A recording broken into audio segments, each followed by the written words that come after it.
Hello viewer, once again welcome to Dokiza TV podcast.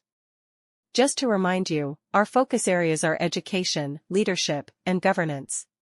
Today we analyze challenges that currently face President Ruto in the midst of youth disenchantment over unfulfilled promises.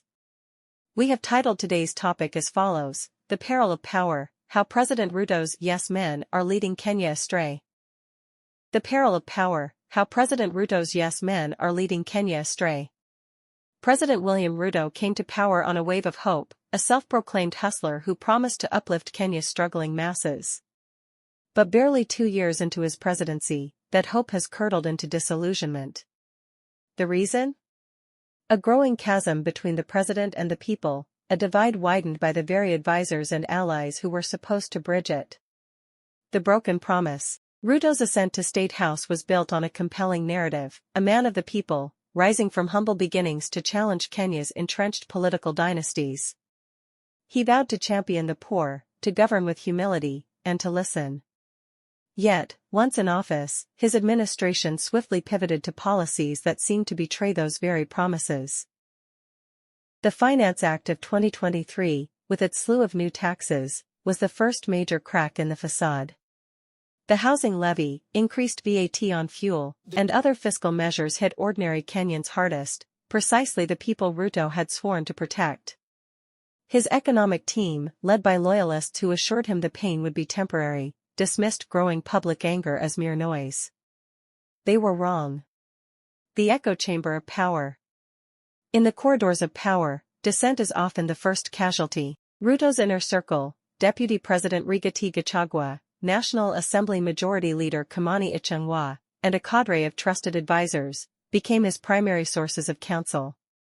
Their message was consistent: stay the course, the policies are sound, the critics are either misguided or politically motivated. But outside those corridors, frustration was boiling over. Opposition leader Raila Odinga seized the moment, mobilizing protests under the banner of Azimio la Umoja. Then came an even more unexpected force, Kenya's youth. A new generation, disillusioned by empty promises and economic hardship, took to the streets in spontaneous, leaderless demonstrations. They were not opposition pawns, they were ordinary citizens pushed to the brink. Ruto's initial response? Dismissal. His allies labeled the protesters as paid agitators, troublemakers with no legitimate grievances. The government's heavy-handed crackdown only fueled the flames. Live bullets, tear gas, and arrests became the symbols of a presidency that had stopped listening. The delayed awakening. By mid-2024, reality could no longer be ignored. The Kenyan shilling was in free fall, inflation was biting deeper, and public trust was evaporating. Even the International Monetary Fund, long supportive of Ruto's fiscal policies, began sounding alarms about debt sustainability. Finally, Ruto blinked. In a rare concession, he scrapped some of the most unpopular taxes and offered a public apology. But the damage was done. The question lingered: why had it taken so long for the president to hear the cries of his people? The answer lies in the nature of power itself. Leaders who surround themselves with sycophants, advisors who tell them what they want to hear rather than what they need to know, inevitably lose touch. Ruto is not the first African president to fall into this trap, nor will he be the last. But his story serves as a stark warning. A fork in the road. Ruto now stands at a crossroads. One path leads to further insulation, a deepening reliance on loyalists who prioritize political survival over truth. We have seen where that road ends, in the ruins of leaders like Zimbabwe's Robert Mugabe or Sudan's Omar al-Bashir, men who clung to power until power abandoned them. The other path demands humility. It requires Ruto to break free from his echo chamber, to seek counsel beyond the usual suspects, to listen, truly listen, to the voices of the Kenyan people. History offers glimmers of hope here too.